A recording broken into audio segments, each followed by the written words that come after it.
গুজরাটের কচ্ছে একটি জনসভায় দাঁড়িয়ে নরেন্দ্র মোদী যা বলেছেন সেটা পাকিস্তানে থাকা প্রত্যেকটা লোককে কিন্তু বুঝিয়ে দিয়েছে আগামী দিনে তাদের কি করতে হবে।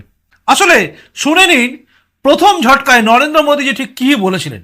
भारत टूरिज्म पर विश्वास करता है, टूरिज्म लोगों को जोड़ता है, लेकिन पाकिस्तान जैसा देश भी है जो टेररिज्म को ही टूरिज्म मानता है और ये दुनिया के लिए बहुत बड़ा खतरा है। जो भी भारतीयों का खून बहाने की कोशिश करेगा उसको उसकी भाषा में ही जवाब दिया जाएगा। भारत पर आंख उठाने वाले किसी भी कीमत पर बख्शे नहीं जाएंगे।